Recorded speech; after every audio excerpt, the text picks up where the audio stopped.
Je m'appelle Célimène Daudet, je suis pianiste. Je suis d'origine française et haïtienne. Mon père est français, ma mère est haïtienne. Je vis à Paris et je voyage un peu partout à travers le monde pour donner des concerts. J'enseigne aussi le piano à Paris, dans un conservatoire parisien.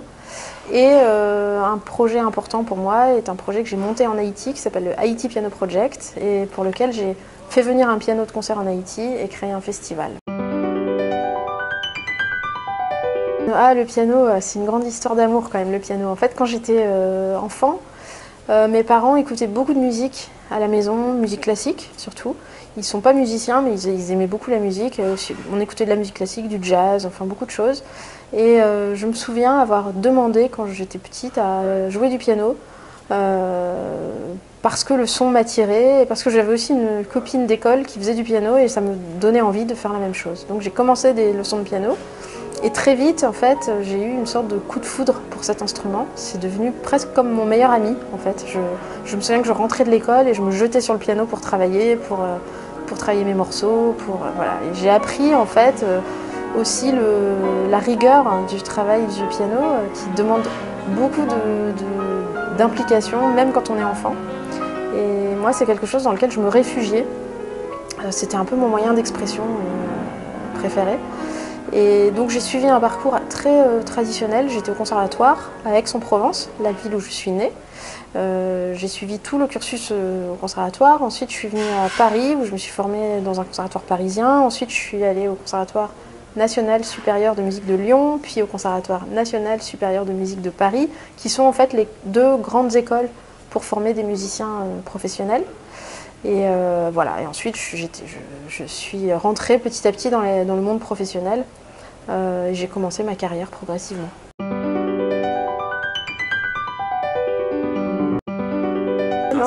Ah, c'est pas par ennui du tout, c'est bien plus fou que ça. En fait, donc ma mère est haïtienne et même si j'ai pas grandi en Haïti, j'ai toujours eu un lien quelque part avec la culture haïtienne. J'ai de la famille qui habite en Haïti, ma mère m'a beaucoup parlé de ce pays et j'ai eu à un moment donné une envie très très forte de m'impliquer d'une manière ou d'une autre en Haïti, de mieux connaître ce pays, d'y faire quelque chose.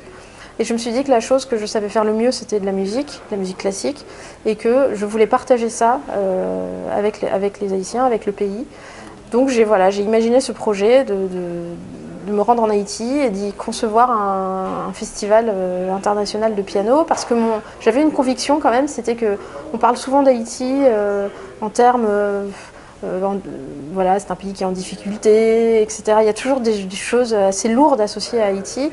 Et même si on parle heureusement de sa culture qui est très riche, je me suis dit que je voulais aussi contribuer à ça, à ce qu'on continue d'en parler de manière positive.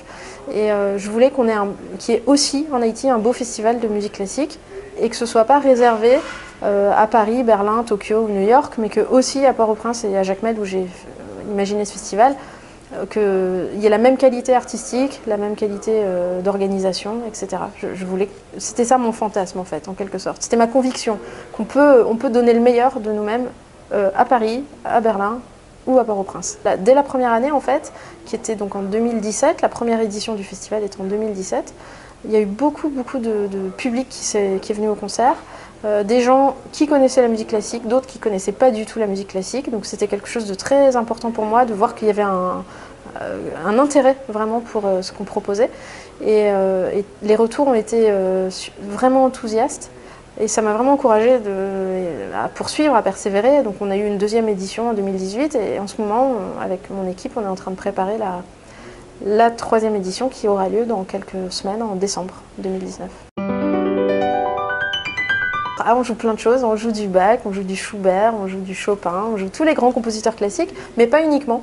On joue aussi du jazz, il y a quelques concerts de jazz, on travaille avec des musiciens haïtiens, il y a même une bande à pied qui participe au festival, qui ouvre le festival de manière très festive.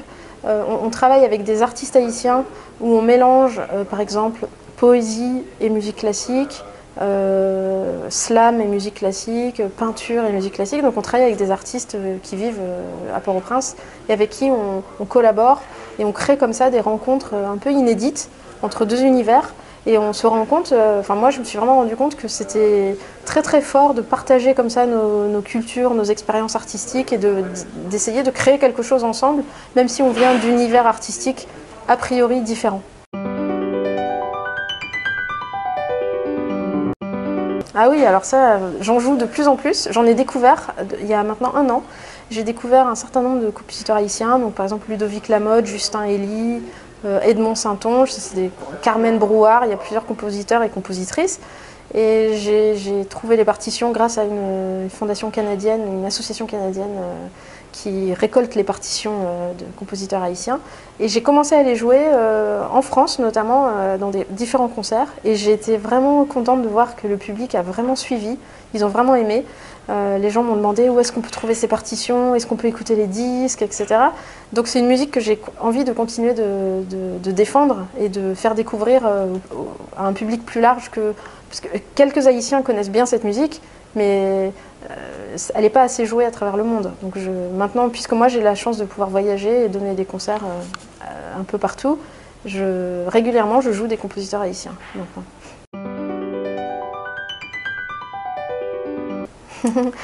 Alors c'est une bonne question. Oui, j'écoute un peu de musique haïtienne, pas beaucoup, parce que en fait la question est plus large que ça. J'écoute pas beaucoup de musique, c'est bizarre pour une musicienne.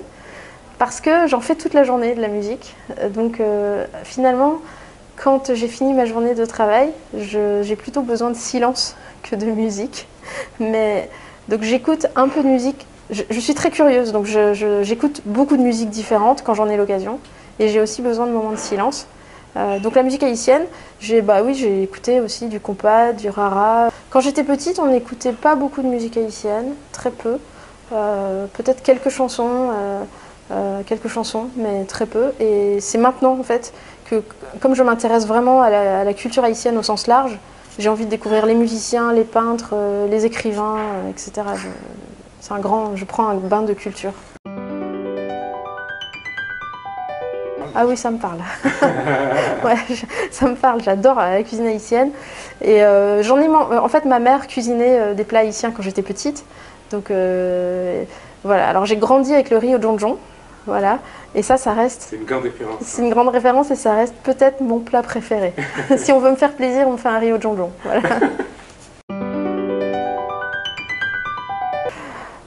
J'aimerais bien, je comprends assez bien le créole.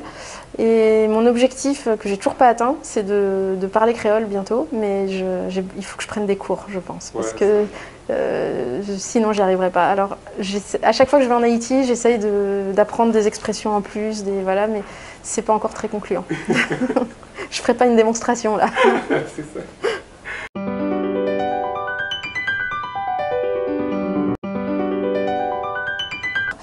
Alors c'est l'histoire d'un jeune violoniste haïtien qui s'appelle Ichel, qui, il y a 2 ans, est venu me voir à la fin d'un concert du festival que j'organise en Haïti.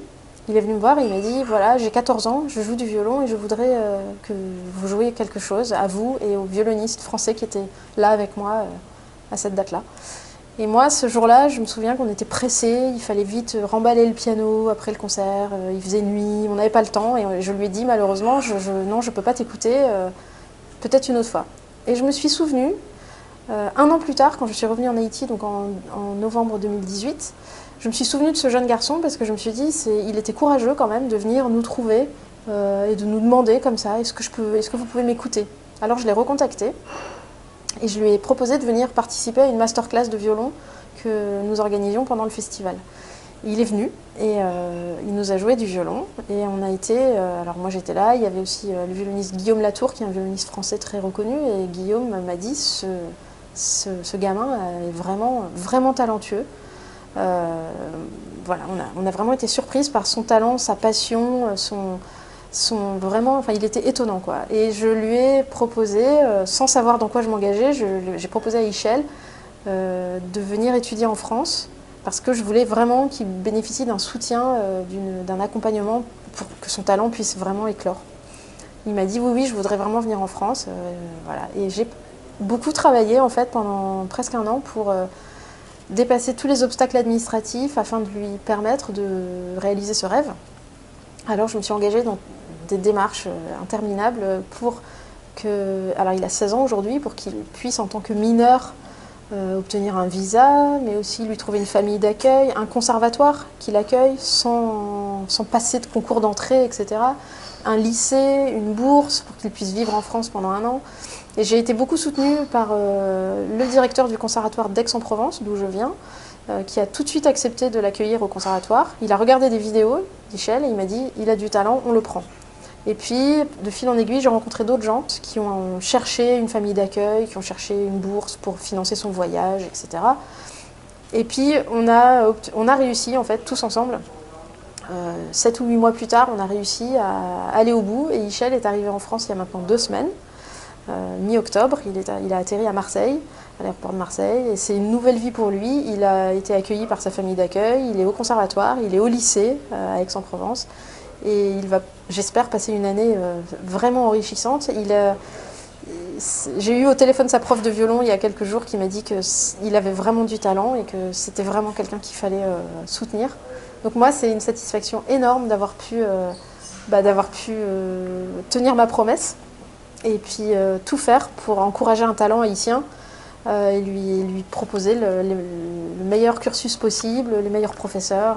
Voilà. Donc je pense que pour lui, maintenant, les choses sont sur un bon chemin, quoi, et c'est très mérité.